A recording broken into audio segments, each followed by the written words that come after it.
But what other applications are there out there? So we're seeing, like in Italy now, we're doing clean rooms for because they don't want to puncture the walls with cables. Mm-hmm. So if we can go in and monitor these safe rooms with wireless gas detection, it gives them full flexibility of changing where they need to have the gas, but also to keep the clean rooms sealed still, because the wireless signals goes in and out without a problem. We've also seen it in, there's also a lot of chemical plants, so both inside but also fence monitoring, like in Israel.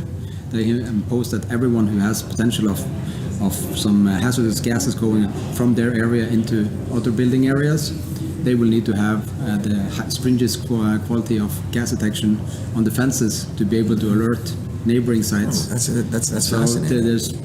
And also wastewater treatment. We can do very fine measurements on if they're letting any of the gases going out.